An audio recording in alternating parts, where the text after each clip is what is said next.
ចាសួស្តីពុកម៉ែបងប្អូនទាំងអស់គ្នាថ្ងៃនេះដែរនេះខ្ញុំសូមធ្វើការបង្ហាញពីប្រភេទរទេះសម្រាប់លក់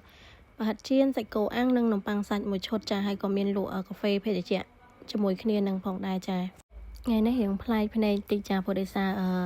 អតែបើយើងពណ៌ថ្មីទៀតហើយចាគឺពណ៌ផ្ទៃមេឃហើយតបូគឺយើងប្រើជាមួយនឹងពណ៌ទឹកប៊ិចរៀងចាស់ចា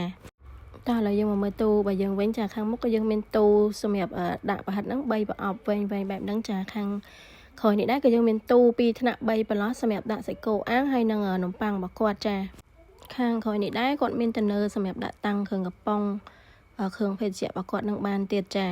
អានេះខ្ញុំថតចំពីក្រោយទៅយើងមានចក្រានអាំងសាច់មានអីដូចក្នុងវីដេអូដែលខ្ញុំបានបង្ហាញអញ្ចឹងហើយចក្រានហ្នឹងធំចាអាំងសាច់គោអាំងត្រីអីក៏បានដែរចានិយាយទៅខាងក្នុងនេះដែរគឺក្រាបពេញទលាយបែបហ្នឹងតែម្ដងខាងលើគឺយើងមានតនើមានអីដាក់អីវ៉ាន់ដូចយើងរាល់ដងអញ្ចឹងចាហើយមួយឈុតនេះដែរគឺភ្ញៀវរបស់យើងគាត់បានកំងទាំងម៉ូតូនិងរទេះនឹងតែម្ដងចាតោះឥឡូវយើងមកមើលតែបើយើងវិញចាខាងក្នុងនេះគឺយើងមានទ្វារបិទបើកដាក់អីវ៉ាន់ចាក់សោបានចាកាងមុខកាងក្រោយហ្នឹងគឺអាចដាក់ធុងតកក40លីត្របាន2ធុងចាហើយខាងមុខនេះដែរគឺយើងមានតនើសម្រាប់ដាក់គ្រឿងកំប៉ុងមួយទៀតចានៅខាងមុខហ្នឹងចាតោះឥឡូវយើងទៅមើលពីចម្ងាយបន្តិចទៀតទៅចាព្រោះឃើញស្អាតពេកដល់ពេលអញ្ចឹងអ្នកលក់ហ្នឹងថតដើរឡើងប្រជុំអីនៅតែអត់អស់ចិត្តព្រោះដោយសារតែពណ៌ថ្មីអញ្ចឹងណា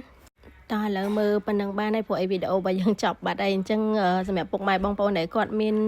តម្រូវការចង់បានប្រភេទរទេះបែបហ្នឹងឬក៏លក្ខណៈប្រភេទរទេះកំងអីផ្សេងៗហ្នឹងគឺអាចធ្វើការកំងបានចាតាមរយៈเพจនេះផ្ទាល់ឬតាមរយៈលេខទូរស័ព្ទដៃរបស់ខ្ញុំ3ខ្សែនៅក្នុងវីដេអូហ្នឹងបានចាហើយក៏អរគុណច្រើនចំពោះការជឿជាក់និងគាំទ្រមកលើเพจមេហៀងសិប្បកម្មធ្វើរទេះគ្រប់ប្រភេទយើងខ្ញុំផងដែរចាហើយក៏អរគុណសម្រាប់ការទស្សនាវីដេអូមួយនេះយើងនឹងជួបគ្នានៅវីដេអូក្រោយៗទៀតចាបាយបាយ